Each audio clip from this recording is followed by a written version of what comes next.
Assalamualaikum warahmatullahi wabarakatuh. Perkenalkan kami dari kelompok 1 Aljabar Linear. Di sini kami beranggotakan 5 orang. Yang pertama adalah Arbi Yuhan Asfahani dengan NPM 1906116. Yang kedua Hasbi Hawasibil Azkia dengan NPM 1906122.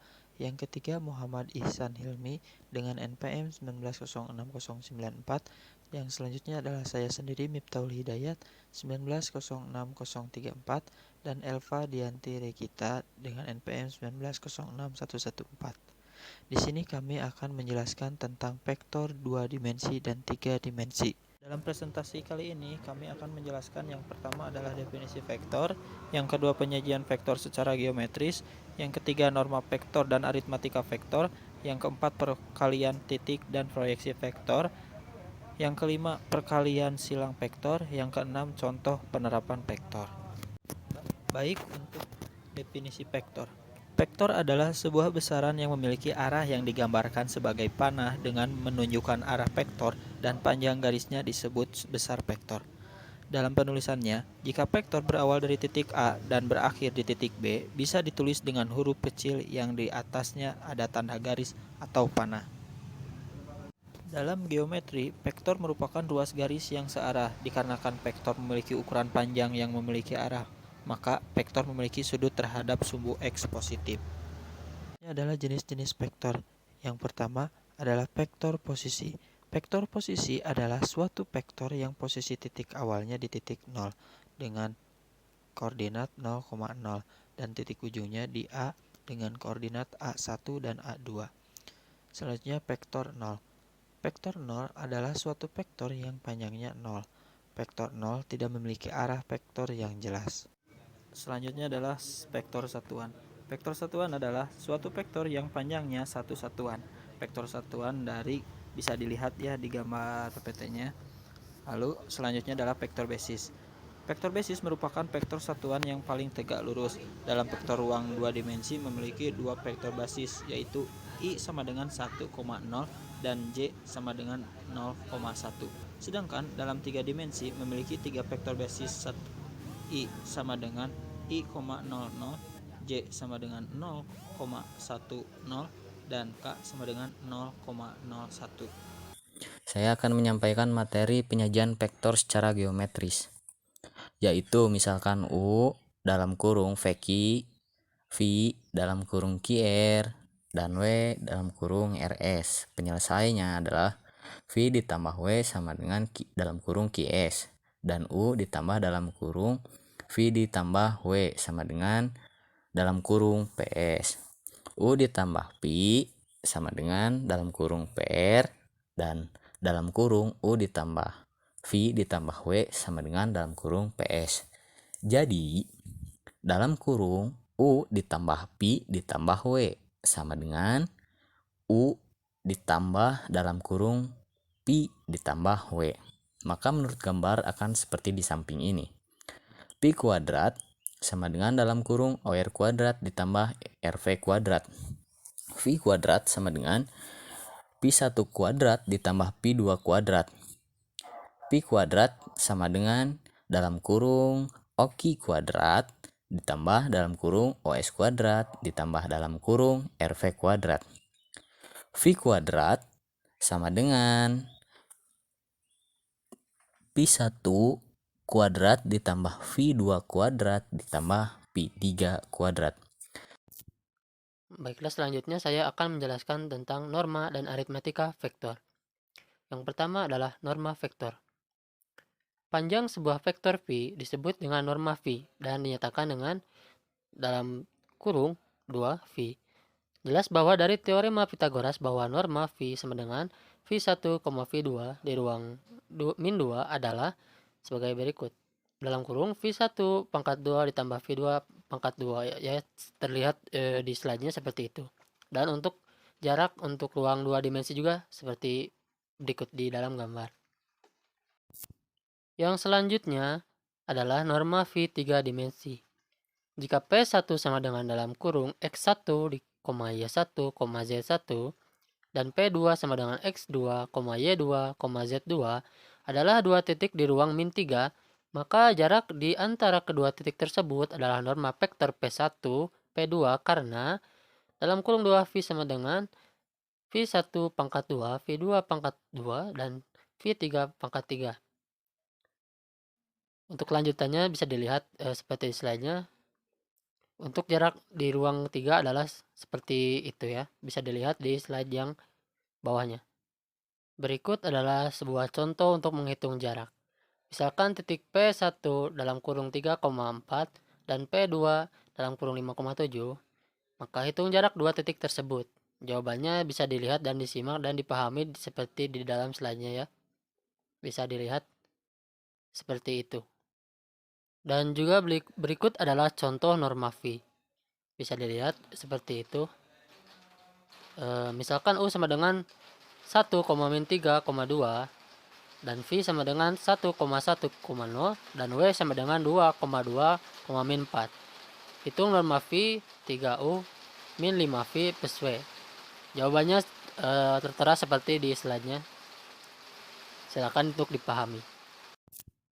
Yang selanjutnya adalah ilmu hitung vektor. Teorema 1 dari ilmu hitung vektor adalah jika U, V, dan W adalah vektor-vektor di ruang 3 atau 3 dimensi dan K serta L adalah skalar, maka hubungan berikut akan berlaku.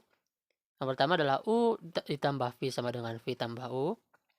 Yang kedua adalah U ditambah V dalam kurung ditambah W sama dengan U ditambah dalam kurung V tambah W. Yang selanjutnya adalah U ditambah 0 sama dengan 0 tambah U sama dengan U. Yang selanjutnya adalah U ditambah dalam kurung min U sama dengan 0. Yang selanjutnya adalah K dalam kurung LU sama dengan dalam kurung KL kali U. Yang selanjutnya adalah K kali dalam kurung U ditambah V sama dengan KU ditambah dengan KV. Yang selanjutnya adalah dalam kurung K ditambah L kali dengan U sama dengan KU ditambah LU. Yang terakhir adalah LU sama dengan U. Yang selanjutnya adalah pembuktian teorema tersebut. U ditambah P sama dengan V ditambah U. Pembuktian secara analitik, jika vektor U sama dengan U dalam kurung U1, U2, U3 ditambah dalam kurung V1, V2, V3, maka U ditambah V sama dengan U1, 2, 3 ditambah V1, 2, 3 sama dengan dalam kurung U1 ditambah V1 dengan U2 ditambah dengan V2 dalam kurung U3 ditambah V3 sama dengan V1 ditambah U1 dalam kurung V2 ditambah U2 dalam V3 dalam kurung V3 ditambah U3 sama dengan dalam kurung V1, V2, V3 ditambah U1, U2, U3 dalam kurung. Perlu diketahui karena U1, U2 dan U3 serta V1, V2, V3 dan W1, W2, W3 merupakan bilangan real, maka berlaku dari sifat-sifat operasi bilangan real. Maka dalam kurung U ditambah V sama dengan V ditambah U. Maka berlaku sifat komutatif penjumlahan bilangan real. Yang selanjutnya adalah aritmatika dari vektor. Yang pertama adalah perkalian vektor dengan bilangan real. Secara geometris, kita perlu ketahui dulu diketahui vektor A dan K anggota bilangan R. Secara geometris, vektor K A adalah vektor yang panjangnya K kali panjang vektor A dan arahnya searah dengan vektor A. Secara aljabar bisa dilihat seperti di slide-nya. Seperti itu. Yang selanjutnya adalah penjumlahan vektor. Jika V dan W adalah dua vektor sembarang, apabila vektor W diletakkan sedemikian sehingga titik pangkalnya bertautan dengan titik ujung V, maka vektor V plus W dinyatakan oleh panah dari titik pangkal V ke titik ujung W. Begitu juga untuk vektor W plus V. Untuk titik panahnya seperti dalam gambar ya, dengan aturan jajar genjang, contohnya seperti berikut. Dan ada juga dengan aturan segitiga. Secara aljabar, hasil penjumlahan antara vektor A dan vektor B adalah A plus B sama dengan XA YA ZA, XA YA ZA ditambah XB YB ZB sama dengan XA plus XB, YA plus YB, dan ZA plus ZB. Yang selanjutnya adalah pengurangan vektor. Jika V dan W adalah dua vektor sembarang, apabila vektor min W digambarkan berlawanan arah dengan vektor W, kemudian titik ujung vektor V bertautan dengan ujung ekor vektor min W, maka selisih W dari V didefinisikan V min W sama dengan V plus dalam kurung min W. Untuk mendapatkan selisih V min W bisa juga didapatkan tanpa menyusun min W. Posisikan V dan W sehingga titik-titik pangkalnya berhimpitan, maka selisihnya didapatkan sama, yaitu V min W. Untuk contoh dari pengurangan vektornya adalah seperti di gambarnya ya, bisa dilihat. Selanjutnya mengenai pembahasan tentang perkalian titik dan proyeksi vektor. Proyeksi vektor, untuk dua vektor yang tidak berimpit, salah satu vektor bisa diproyeksikan ke vektor yang lainnya. Ada dua masalah yang ada pada proyeksi vektor, yaitu panjang proyeksi dan hasil proyeksi atau proyeksi ortogonal. Di sini juga terdapat perkalian titik. Perkalian titik di sini tidak sama dengan perkalian aljabar seperti yang sudah kita kenal, karena yang dilibatkan di sini adalah vektor, bukan bilangan. Yang selanjutnya adalah sifat-sifat perkalian titik. Dua vektor yang saling tegak lurus membentuk sudut sebesar 90 derajat. Dua vektor yang searah membentuk sudut sebesar 0 derajat. Oke, di sini saya akan menjelaskan tentang contoh perkalian titik. Untuk contoh yang pertama, terdapat soal dua buah vektor U dan V membentuk sudut sebesar 60 derajat. Nah, jika vektor U sama dengan 4 dan vektor V nilainya sama dengan 7, maka yang ditanyakan U dikali V. Untuk menjawab soal seperti ini, itu rumusnya adalah U dikali V itu sama dengan panjang vektor U dikali vektor V dikali cos 60 derajat. Sehingga U dikali V sama dengan panjang vektor U itu 4 dan panjang vektor V itu 7 dikali nilai dari cos 60 derajat, yang dimana nilai cos dari 60 derajat itu adalah setengah. Sehingga 4 dikali 7 dikali setengah, yang hasilnya adalah 14.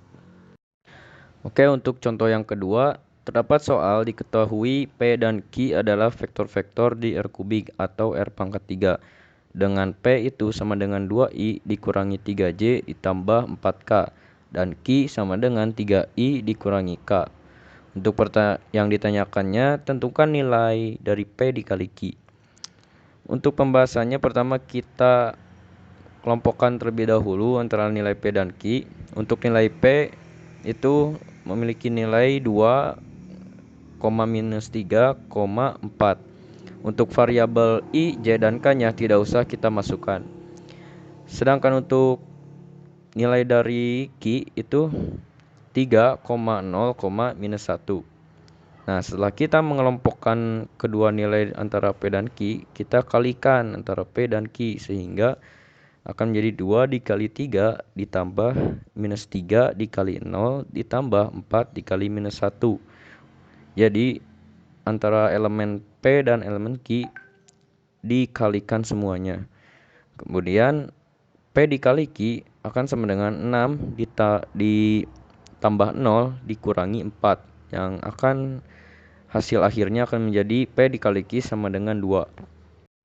Di sini misalnya terdapat perkalian silang vektor A dan B, atau bisa dituliskan A dikali B. Itu didefinisikan sebagai perkalian vektor A dengan komponen vektor B yang tegak lurus dengan vektor A. Berdasarkan gambar di atas, komponen vektor yang tegak lurus dengan vektor A adalah B sin A. Dari definisi ini, hasil perkalian silang A dan B bisa dituliskan dengan persamaan berikut. A dikali B akan sama dengan C, di mana vektor A dikali B itu sama dengan vektor A dikali vektor B dikali sin alfa. Hasil dari perkalian titik adalah sebuah skalar, sedangkan hasil dari perkalian silang itu adalah sebuah vektor lain, misal C, yang mempunyai arah tegak lurus pada bidang yang dibentuk oleh A dan B. Agar vektor C itu sesuai dengan aturan atau kaidah tangan kanan, di mana ujung vektor A menuju ujung vektor B searah dengan lipatan keempat jari ketika arah jempol menunjukkan arah A dikali B. Oke, selanjutnya di sini terdapat contoh soal dan pembahasannya. Untuk contoh soal yang pertama, perhatikan gambar di bawah ini, sebuah batang OA sepanjang 3 meter dengan titik O sebagai poros yang dapat menjadi sumbu putar. Pada titik A ditarik gaya F sebesar 50 Newton dengan sudut 30 derajat. Batang tersebut dapat berputar karena memiliki momen gaya. Momen gaya didefinisikan sebagai hasil perkalian silang antara lengan R dengan gaya yang bekerja. Untuk yang ditanyakannya itu tentukan momen gaya tersebut. Oke, untuk penyelesaiannya, dari definisi momen gaya di atas maka dapat diperoleh hubungan sebagai berikut. Momen gaya sama dengan vektor dari R dikali F. Sehingga momen gaya sama dengan R dikali F dikali sin 30 derajat. Yang dimana nilai dari R atau batang OA atau lengan R itu 3 meter. Dan gayanya sebesar 50 Newton. Dan nilai dari sin 30 derajat itu adalah setengah. Sehingga momen gaya sama dengan 3 dikali 50 dikali setengah. Yang hasilnya itu 75 dengan satuannya adalah Newton dikali meter. Sesuai kaidah tangan kanan, momen ini tuh dapat memutar batang searah jarum jam dan arah momen gaya adalah masuk bidang gambar.